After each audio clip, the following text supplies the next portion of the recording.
Sebagian kelompok dalam Islam diskriminatif banget sama perempuan. Masa iya istri dibilang akan masuk neraka jahanam hanya karena meminta cerai pada suaminya? Kalaupun si istri itu seorang yang ahli ibadah dan ahli puasa. Narasi itu disampaikan dalam sebuah video yang diposting akun Instagram Muslim Arjasari 00. Narator dalam video itu bilang apabila seorang istri berkata kepada suaminya, "Ceraikanlah aku," maka ia datang pada hari kiamat di mana mukanya tidak berdaging, lidahnya pun keluar dari kuduknya, dan kemudian perempuan itu akan terjungkil di kerak neraka jahanam, sekalipun siangnya dia berpuasa dan malam harinya sholat selamanya. Anehnya, video seperti ini sudah dapat like lebih dari 6.000 orang.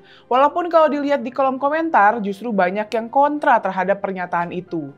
Jika istrinya nggak dinafkahi, tiap saat babak belur kena KDRT sampai hampir mati gimana? Tanya seorang netizen. Ceramah itu jangan sepotong-potong, dosa ceramah nggak tamat lanjutnya.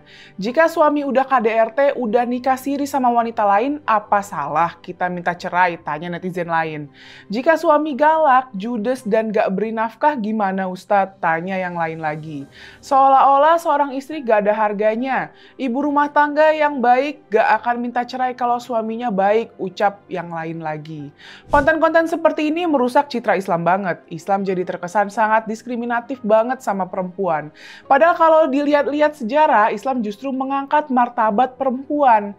Misalnya aja, Islam memberikan hak waris pada perempuan, walaupun pada waktu itu hanya memberikan 1/3 bagian saja. Tapi pemberian hak itu sudah mendobrak nilai-nilai yang ada saat itu. Karena saat itu perempuan sama sekali nggak diberikan hak waris. Bahkan perempuan seperti diperlakukan seperti properti. Dalam ayat yang lain, Al-Quran juga menegaskan keimanan seseorang bukanlah dinilai dari apakah dia perempuan atau laki-laki, tapi dari ketakwaannya terhadap Allah Subhanahu wa Ta'ala. Terkait permintaan cerai, dalam Islam tentu aja seorang istri diperbolehkan mengajukannya, tapi memang ada syarat-syarat tertentu. Setidaknya ada 7 alasan yang dibenarkan seorang istri meminta cerai.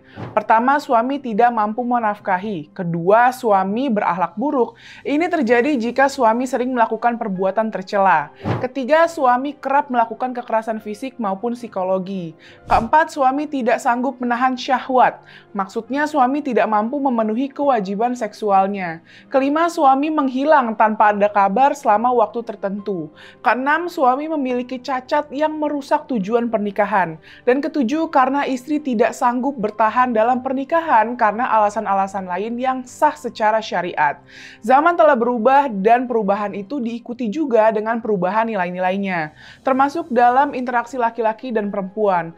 14 abad lalu mungkin perempuan memang belum banyak berperan, sehingga dominasi perempuan sangat kental sekali. Tapi saat ini peran perempuan sudah sama dengan laki-laki. Lumrah kalau perempuan diberikan hak yang sama dengan laki-laki. Menempatkan perempuan dari subordinat laki-laki termasuk dalam keluarga adalah nilai lama yang sudah tidak relevan untuk saat ini.